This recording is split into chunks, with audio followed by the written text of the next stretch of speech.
Bonsoir et bienvenue sur la libre antenne. Voilà, un petit peu de retard, mais ô combien, quel plaisir d'avoir avec nous Jean Lassalle. Bonsoir. Bonsoir. Donc bienvenue sur Meta TV. Alors Meta TV, vous ne connaissez pas trop, mais nous sommes le média public de la résistance. Nous avons les métanautes qui sont avec nous et qui vont certainement réagir à vos propos et à notre débat. Donc vous, vous êtes député de la 4e circonscription des Pyrénées-Atlantiques, c'est bien ça. C'est ça. Voilà, et vous êtes vice-président du MoDem aussi. Oui. Donc un grand personnage quand même. Vous représentez une des forces politiques dans ce pays. Et notre public est très très attaché justement à ces grandes questions et s'inquiète beaucoup effectivement de l'avenir de la France dans la situation dans laquelle elle est. Et je sais que vous avez participé, donc vous avez mené une grande marche, Oui, tout à fait. voilà, à travers la France.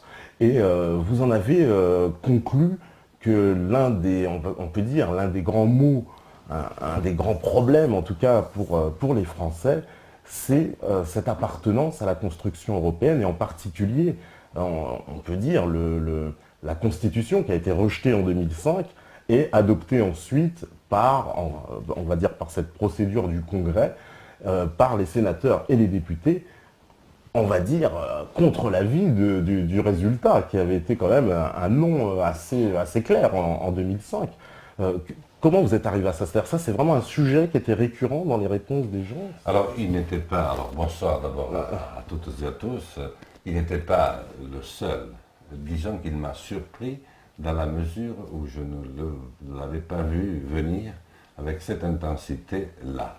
Et quasiment sur toute la France, avec des zones plus impactées, le nord, l'est, où j'ai connu ces zones très europhiles, très pro-européennes. Il y a encore une dizaine d'années, j'avais beaucoup de repères, j'ai fait beaucoup de mariages là-bas, j'ai fait des meetings politiques.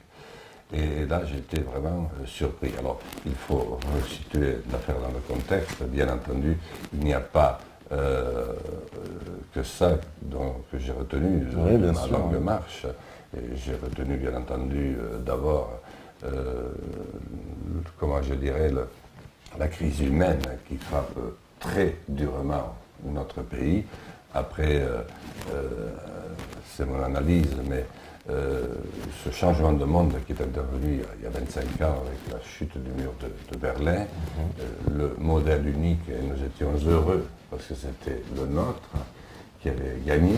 Jusque-là, il permettait des alternances sympathiques devant la loi entre les sociaux, assez sociaux, les sociodémocrates et les libéraux dans tous les pays, et en particulier dans le nôtre. Et puis d'un seul coup, avec la mondialisation qui est arrivée à peu près au même moment, l'Europe qui a commencé à se prendre les pieds dans le tapis, on est tombé avec la crise mondiale dans une crise économique, puis sociale, et puis maintenant c'est une crise humaine. Donc ça, on le ressent dans toute la France, avec un sentiment profond de résignation d'une immense majorité de nos concitoyens. Et vous savez que la résignation, c'est quand même un élément très grave, c'est un sentiment presque extrême, quand vous avez le sentiment que plus rien ne peut plus changer quoi que ce soit. Et alors, bien sûr, ce qui revient tout de suite et partout, c'est le chômage. Le chômage, lorsqu'à 38 ans, votre vie bascule parce que vous êtes bien l'année d'avant et 2 ans après, vous n'avez plus de maison, vous n'avez plus de compagne ou de compagnon parce que la crise a fait que vous vous êtes séparés, la maison vendue en 2 temps de mouvement dont vous n'avez rien récupéré, les enfants dispersés aux 4 coins. Il y a la terrible perspective de l'emploi pour les jeunes, la fuite de ceux qui arrivent à étudier mais qui s'en vont ou au Canada ou en Australie ou dans l'immense Luxembourg. Je dis l'immense Luxembourg parce que quand je vois le nombre de ceux qui partent au Luxembourg, j'ai été totalement édifié. Et puis il y a la très grande absence de futur, de vision. On a l'impression que, moi c'est un peu mon sentiment, on a l'impression que les Français, souvent, ils se disent leur destin leur échappe, on n'a plus les rênes. Ils disent, mais où est notre destin partagé? C'est une expression que j'ai souvent entendue. absence de destin partagé. Et comme disait une institutrice alsacienne à la retraite, qui avait cherché 3 jours à me voir, dit voilà, j'étais institutrice, ma famille a changé 4 fois de nationalité. Moi, j'ai eu la chance d'être une fille parce que j'ai eu 2 de mes frères qui ont été des malgré nous, des malgré eux. Et moi, j'ai toujours appris passionnément, dans l'esprit des hussards noirs de la République, à compter, à lire et à écrire. Et j'ai même fait des leçons de morale et d'instruction civique, même quand ce n'était pas prescrit par la loi. Mais aujourd'hui, vous voyez, monsieur le député, je ne sais plus qui je suis. Je ne sais pas si je suis alsacienne, si je suis française, si je suis européenne ou si je suis mondiale. Je ne sais plus avec qui je partage mon destin. Et pour moi, c'est quelque chose de très frustrant, moi qui suis avant tout une républicaine convaincue. Et elle m'a dit, et c'est pas là le pire, parce que lorsque j'en parle à mes 2 fils, qui ont tous les 2 entre 40 et 50 ans, ils me disent, mais maman, qu'est-ce que ça peut faire? De toute façon, tout le monde s'en fout.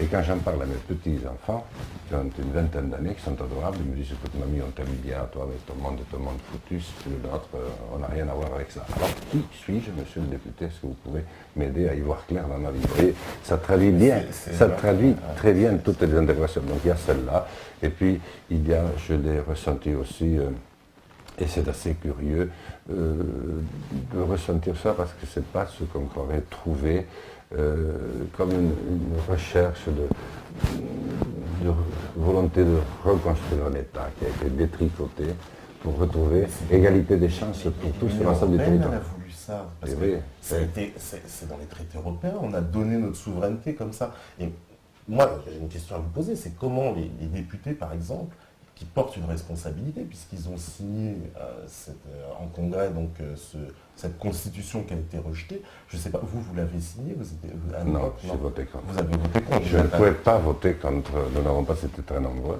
mais je ne pouvais pas voter contre. Mais vous étiez contre votre parti quand même, parce que le vote est plutôt...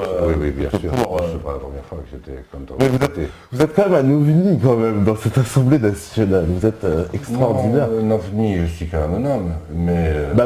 vous paraissez être très proche des citoyens. Très, très. Oui, mais je ne peux pas... C'est plus fort que moi, mais ça remonte à ma prime jeunesse et à mes premières responsabilités. J'avais 21 ans lorsque j'ai été élu maire. Je n'ai jamais pu faire le contraire de ce que je ressentais en profondeur ou de ce que je sentais ou de ce que j'avais promis que je ferais. Alors ça m'a mis dans des difficultés considérables. Bon, ça ne m'a pas fait progresser beaucoup non plus en politique, encore que c'est pas mal, je suis devenu député, vous l'avez dit, vice-président du Modem, etc. Mais je suis toujours resté, voilà, un petit peu toujours reproché d'être typique, d'être à part des autres, etc.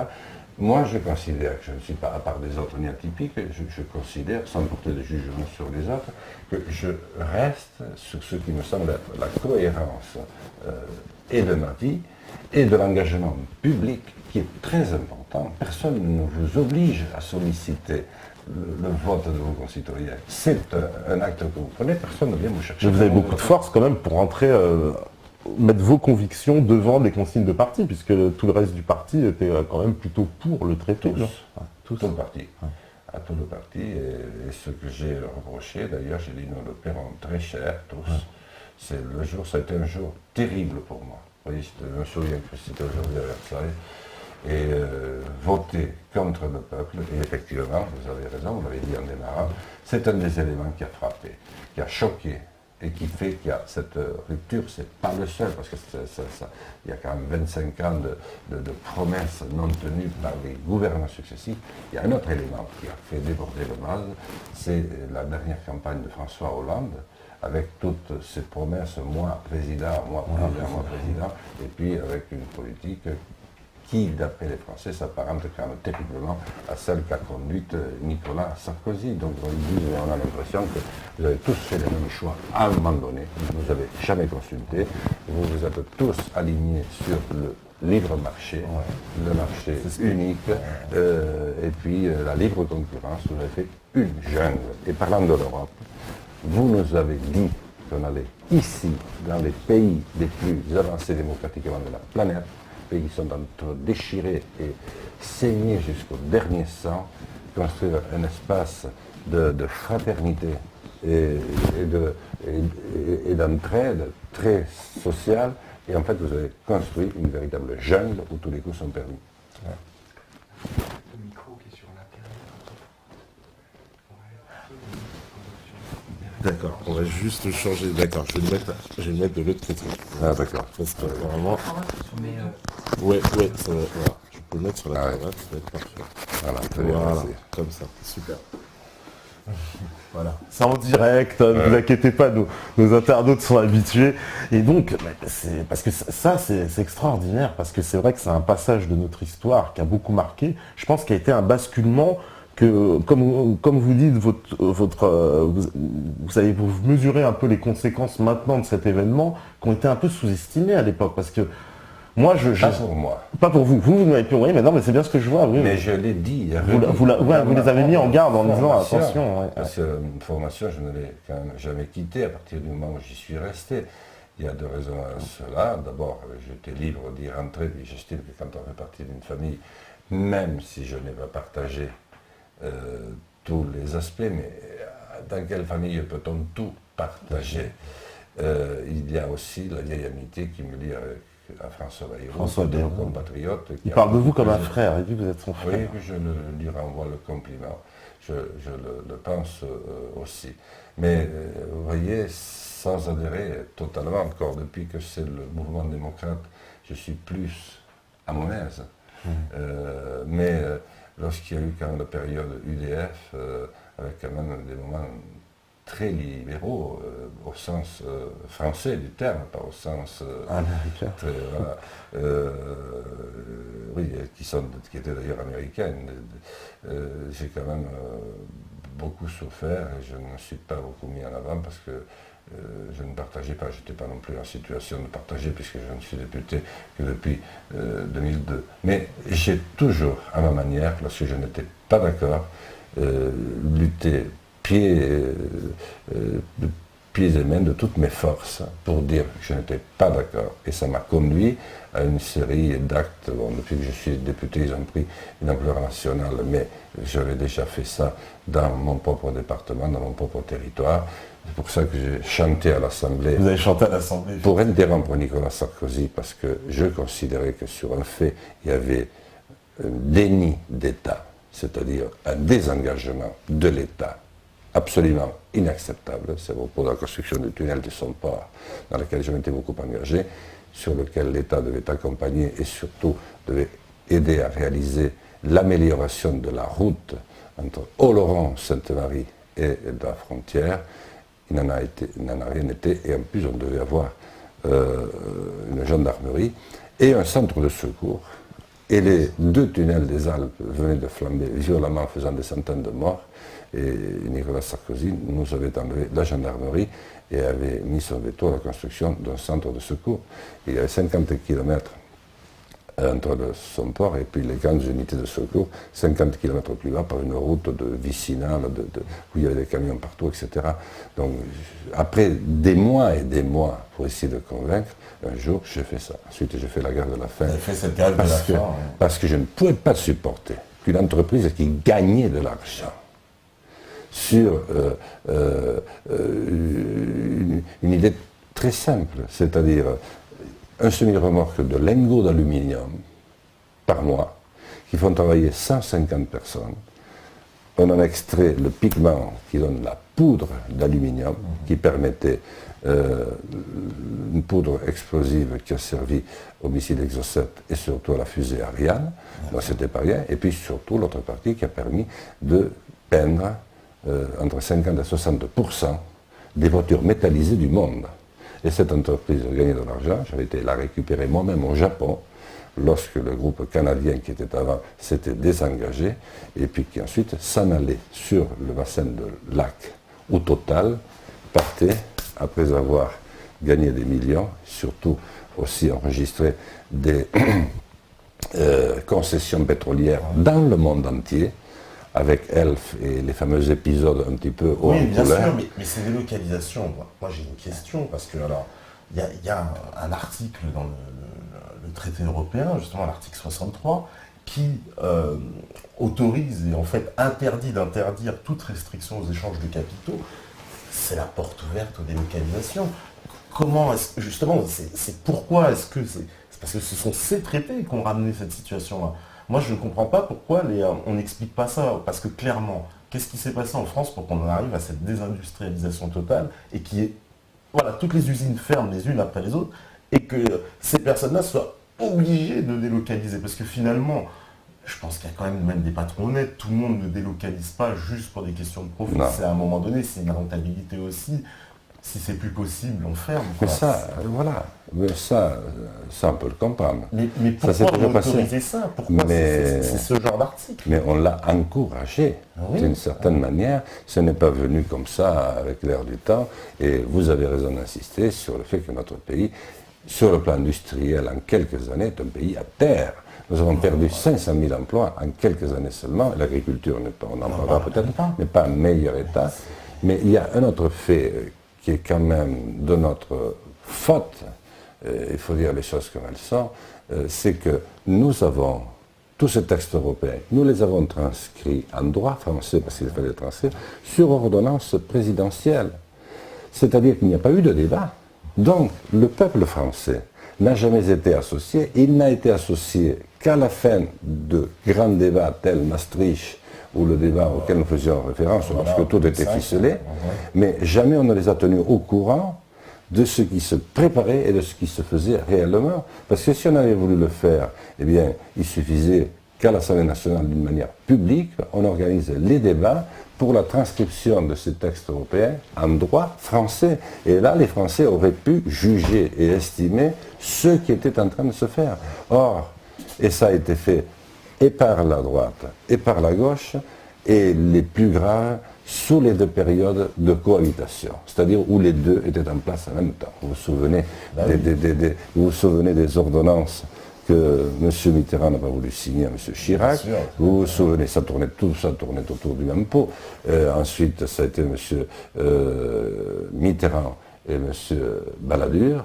Et c'est là que le plus gros des textes sont passés, mais sur ordonnance présidentielle, ça voulait dire que les deux blocs étaient quand même bien d'accord pour qu'on fasse silence sur cette affaire. Et en plus, moi, si je me réfère à la Constitution quand même de la Ve République, qui est censée être encore en cours dans notre pays, c'est pas vous qui me direz le contraire, il y a quand même un article qui prévoit que tous les partis doivent défendre la souveraineté de la France. C'est marqué, je ne sais plus, c'est l'article 5, je crois, de la Constitution. C'est pas un très grand constitutionnaliste. Bon, c'est l'article 5, je crois, il me semble. Et donc, il y a quand même une contradiction, moi, je trouve, à ce que les députés et les sénateurs aient pu signer un abandon de souveraineté, alors que la Constitution précise que, en gros, c'est un de leurs rôles primordiaux, vraiment l'un de leurs premiers rôles, c'est de conserver cette souveraineté. Alors, parce que là, toute la souveraineté de la France, dans quel domaine il nous reste de la souveraineté? Dans plus rien. Qu'est-ce qui nous reste? Les panneaux les feux rouges, et j'ai envie de dire, les rebords de trottoir, en fait, il ne nous reste plus grand-chose. Pas grand-chose. Alors comment cela plus pour lui? Parce que c'est ça qui est intéressant. Après, malheureusement, il faut le dire pour que ceux qui nous écoutent le sachent et connaissent mon point de vue, puisque vous m'avez invité sur la question. Tout à fait. Moi, je ne l'ai jamais partagé. Je n'ai pas voté Maastricht. Pourtant, ça a été une sacrée affaire déjà avec mon propre mouvement à l'époque, mon propre parti. Mais je ne comprenais rien à tout ce qui était prévu, sauf qu'il y avait effectivement ce transfert de souveraineté qui était très net et qui était décrit. Mais je crois qu'il faut de notre côté dire que nous avons vécu une période extrêmement tourmentée qui peut figurer ce changement de monde. Et que je crois que comme l'Europe était partie sur de très bons auspices, après ces trois tragédies effroyables l'une sur l'autre, coup sur coup, il y avait dans l'esprit des Français comme dans l'esprit des Allemands, puisqu'ils ont été les deux locomotives, quand même cette idée, plus jamais ça. Oui. Et ça, on peut comprendre. Mais c'est pas un chantage affectif qu'on a fait au peuple aussi, à force. Oui, mais le peuple, quelque part, jusqu'à un certain moment donné, il était consentant. Oui. C'est à partir du moment où, au fond, il n'y a plus qu'un seul modèle, où le mur de Berlin a signé à la fin de l'URSS, et des deux modèles c'était pas très marrant non plus, mais qui se combattaient, qu'il n'y a eu que ce modèle unique qui est devenu fou, furieux. Et je pense que le choix qui a été fait à ce moment-là, par l'ensemble des élites, c'est il faut à tout prix avancer la construction européenne contre vents et marées. Mais ce que nous reprochent les Français, beaucoup, c'est de dire, mais vous n'avez même pas eu le courage de le faire vous-même. C'est-à-dire que vous avez envoyé à Bruxelles des très hauts fonctionnaires très brillants, mais pour mettre tout ça en place et négocier avec les représentants des autres pays à votre place. Nous n'avons plus eu les grands marathons que nous connaissions, le marathon agricole, le marathon, etc., sur la culture, mais et puis on est sur l'extension l'industrie. aussi. Personne n'a été consulté. On est 28 pays maintenant. Ouais. Oui, c'est vrai que la France, elle est complètement fondue dans ça. On a l'impression de ne plus rien. Voilà, on doit fusionner avec des Lettons, des Hongrois, des pays où finalement on n'a ni trop d'affinités, ni trop de rapports, ni culturels, ni historiques. La France, même historiquement, je veux dire, elle est plus proche de l'Algérie ou du Sénégal que de la Hongrie. Je suis désolé, mais c'est quand même assez vrai, quoi. Il y a la Méditerranée qui est notre mer à tous. Voilà. Donc il y a ça. Mais là aussi, si vous voulez, il y a un fait, parce qu'il faut quand même que je ne somme pas dans la démagogie, parce que si moi-même je me mets à être démagogue, il faut plaire à vos... Ah non, mais pas du tout, pas du tout. Pas du tout. On va dire, bon, mais c'est zéro, non. J'aime trop mon pays. Il m'a fait l'immense honneur de me faire confiance. Je ne peux pas, vous voyez, je dois rester. Pour l'instant, je suis au stade, j'ai voulu poser un acte républicain. Je suis élu député, c'est une grande chance. Et j'ai voulu poser un acte très simple, aller en marchant à la rencontre des Français pour les écouter. Mais ce faisant, on m'a dit, vous auriez pu suivre la télévision et lire les rapports que tout le monde connaît, vous auriez pu éviter de faire ça, et puis d'autant que vous l'avez fait aux frais de la République, etc. Donc vous auriez pu éviter tout ça. Non. Parce qu'en même temps, c'est un acte que j'ai posé. J'ai posé un acte de résistance à un modèle qui finalement, par le truchement de ce que vous dites, et ensuite, parce qu'il a fini par s'imposer à nous muselle et nous rend malheureux. Il brise nos vies séparément, nous rend férocement individualistes, et c'est tout ça qui fait qu'il n'y a plus de lien, et qu'il n'y a plus cette espèce d'élan, et que tout s'est transformé en un univers de stress et d'angoisse généralisée pour tout le monde. Mais il faut reconnaître que des choix n'étaient pas faciles, parce que pour ces pays qui sortaient du joug d'acier de l'URSS, bon, il y avait quand même, c'était quand même l'Europe, il y a eu la tentation de les intégrer, mais il aurait fallu le dire, et il aurait fallu débattre là-dessus. Nous avons, mais tout cela, moi aussi j'ai ma part de faute, ma part de responsabilité, parce qu'au fond, je n'ai pas tout voté, mais je n'ai jamais démissionné non plus. Donc il ne faut pas non plus, je ne suis pas non plus un oiseau blanc qui tombe du nid et qui n'a rien vu. J'ai aussi ma part de responsabilité, et j'ai laissé faire par tacite, enfin j'ai toujours protesté, mais je suis quand même resté. Mais le fait est là aujourd'hui, et à mon avis, il va y avoir un virage qui sera décisif, et de la réponse politique que nous apporterons, à mon avis, ensemble, que nous devons apporter, dépendra l'issue des quelques mois et quelques années à venir. C'est le vote des Européennes au mois de mai prochain.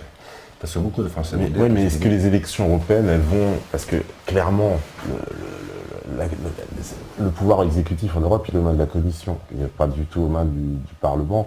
Le Parlement, il a quoi? Un espèce de rôle consultatif qu'on voudrait un peu améliorer. Mais est-ce que finalement, est-ce que par exemple en France, à l'heure actuelle, on peut envisager et se dire, la France, il faut qu'elle sorte de cette construction européenne et qu'elle redevienne, on va dire, une nation souveraine qui reprenne tous ces secteurs en main elle-même, quoi, que tout ne soit plus décidé par un commissaire européen. Dans l'état actuel des choses, de but en blanc, très sincèrement, je ne le crois pas. Mais Vous croyez Il pas va y que vous avoir- pensez que c'est pas possible ou Je pense que dans l'état actuel des choses, ce n'est pas possible. ce n'est pas possible? C'est pas Mais possible. techniquement ou Techniquement, politiquement, parce que ce n'est pas prêt dans les têtes, parce qu'on a 50 ans, en gros 30 ans où on a été dans un autre sens résolument, et même dans les esprits. C'est pour ça que ce n'est pas quelque chose qui est vraiment prêt. Par contre, c'est pour ça que je reviens à l'élection du 30 mai, 20 mai. Là, ça va être le dernier coup, le dernier acte de violence pacifique, c'est-à-dire les urnes. Les urnes vont parler avec une intensité qu'on n'a jamais connue dans le passé, si ce que j'ai entendu se réalise. Et le message qu'elles vont envoyer, elles en ont déjà envoyé beaucoup depuis 20 ans. Elles ont déjà envoyé des messages comme quoi les Français votent de moins en moins. On aurait quand même dû s'inquiéter, et moi je me suis inquiété, mais bon, quand on a commencé à voir que pour certaines élections, notamment les européennes, on ne votait plus qu'à 30 ou 35%. des intérêts total? Des intérêts totaux. Donc ça aurait dû. Ensuite, il y a eu quand même, en 2002, quand même une finale entre Jacques Chirac et Jean-Marie Le Pen. Ça aurait quand même dû nous mettre en garde. Ça signifiait quand même quelque chose. Il y a eu ce fameux référendum. 54%, c'est pas rien. C'est pas grave. Et il y avait une bonne participation. Il y avait très fort. Là, par contre, ils avaient voté. Donc ça voulait dire. prouve bien que les gens avaient bien compris le sens. Donc, pour me faire comprendre par rapport à ce que je disais, est-ce qu'on peut en sortir, on ne peut pas en sortir. Moi, je suis parti de l'idée qu'il faut retrouver le peuple. Le peuple est le grand absent de ces 25 dernières années. C'est incroyable tout ce qu'on a fait en son nom, sans lui, sans jamais le tenir associé, sans jamais le tenir informé. Et je ne crois pas qu'il faut se mettre à chercher des contre-pieds, parce que sinon on va tomber de nouveau dans des contextes de déchirure encore plus graves entre ceux qui veulent continuer l'Europe telle qu'elle est et ceux qui voudraient retrouver la souveraineté dont vous parliez. Et là, ça peut créer un contexte de guerre civile. Peut-être pas totalement, je l'espère. S'il y a un consensus, mais, par exemple, mais par contre, si ce vote repose le problème en disant, ça va être la réponse qu'on va devoir apporter. Est-ce qu'on peut continuer comme ça? Et à ce moment-là, je pense qu'il va falloir s'interroger et il faudra engager au minimum un débat devant le Parlement télévisé avec un rapport du Premier ministre qui dise exactement ce qu'il en est aujourd'hui de la situation de notre pays à l'égard de l'Europe, mais aussi un élément dont je n'ai pas parlé, mais qui interpelle beaucoup les Français, c'est la première fois que je l'ai entendu aussi, c'est la dette. D'où vient cette dette? Et qu'est-ce qu'on a fait? J'allais vous questionner sur cette question. J'allais vous pour être plus endetté qu'au lendemain de la guerre. Et qu'est-ce que c'est ces montants de... Sarkozy, il a quand même endetté la France de 35% sur 5 ans. Oui. Il y avait plus de 574 milliards d'endettement. Moi, j'ai rien vu.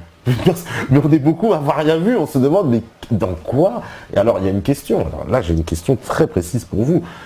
Pour ceux qui, justement, sont allés fouiner sur la dette, on se pose toujours la question de savoir, mais comment est créé l'argent?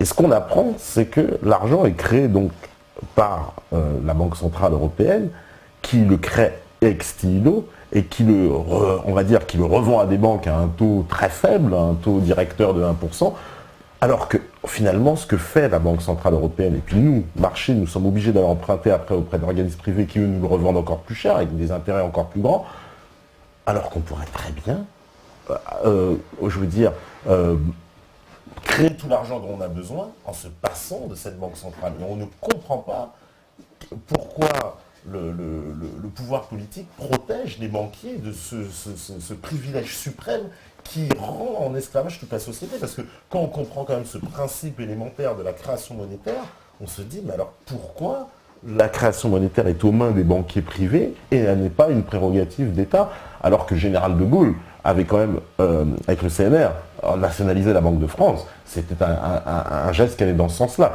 Même si, paraît-il, qu'il n'a pas réussi à tout nationaliser, mais en tout cas, il a nationalisé la Banque de France. C'était la première fois dans l'histoire. Et nous avons abandonné toutes ces prérogatives dans les traités européens. C'était l'article 104 du traité de Maastricht, c'est l'article 123 du TFUE.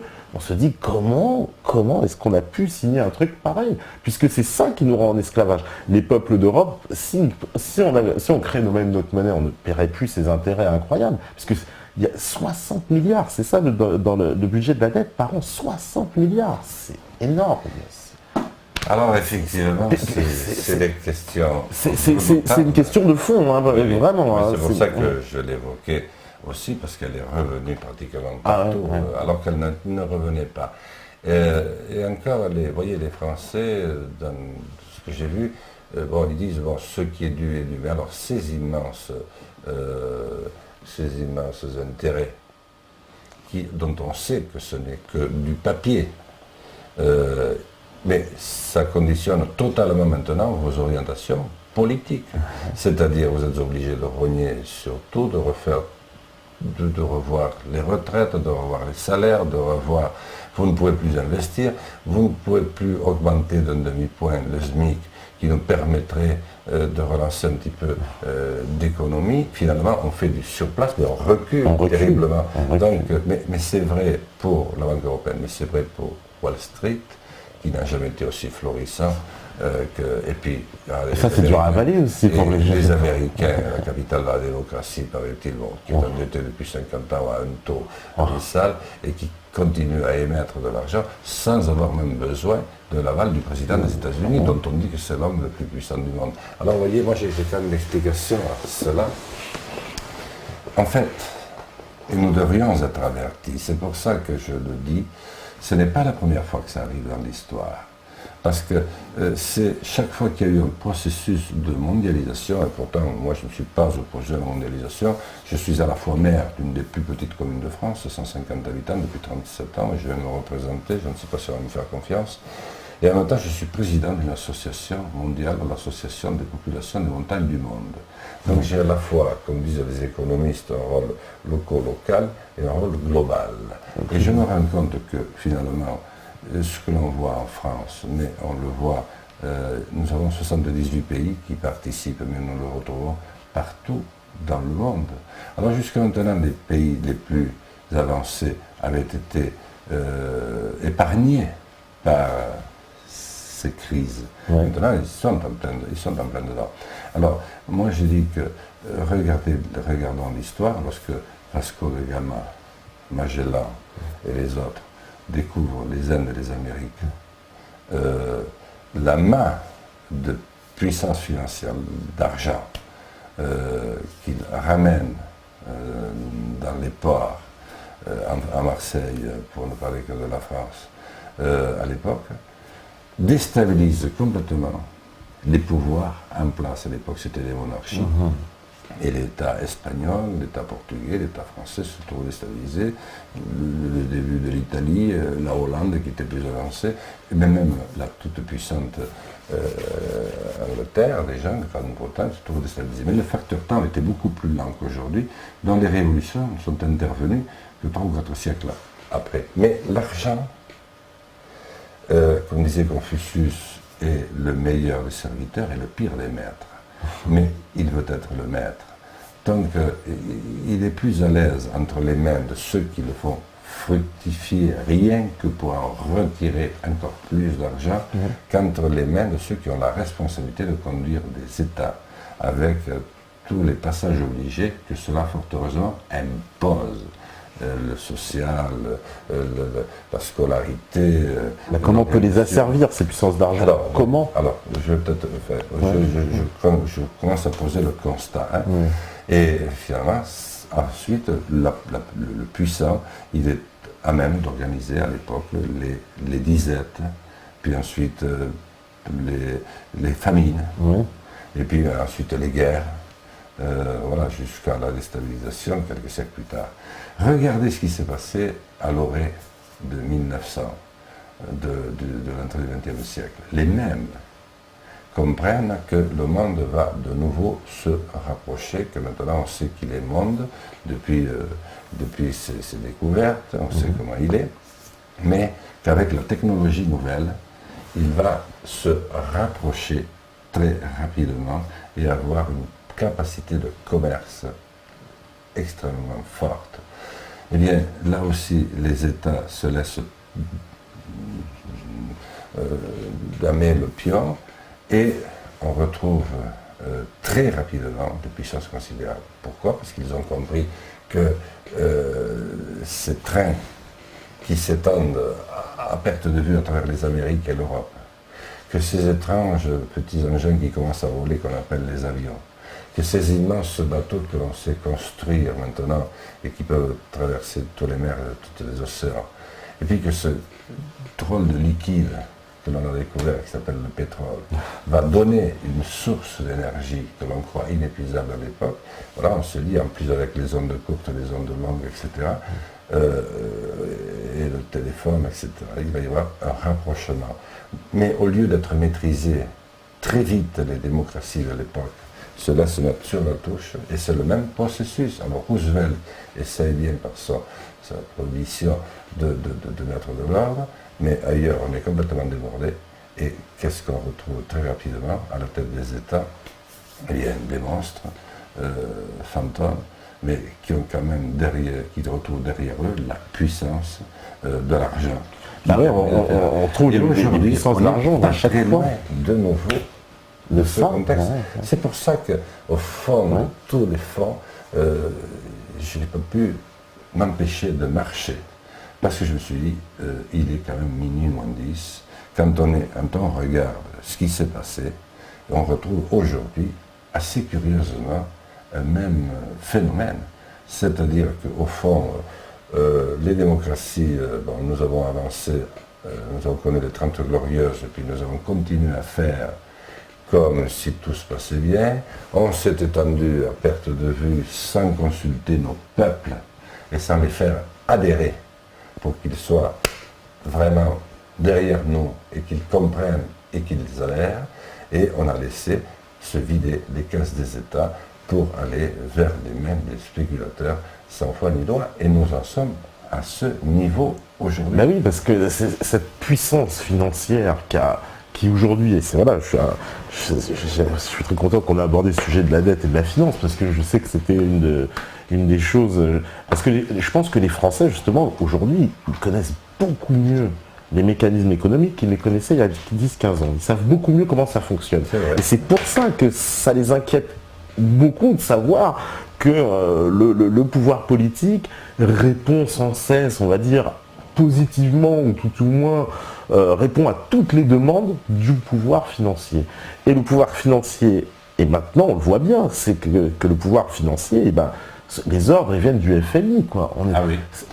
C'est quand même extraordinaire. C'est-à-dire un État comme la France, on est réduit à obéir à des injonctions donc, du FMI ou de la Banque Centrale Européenne.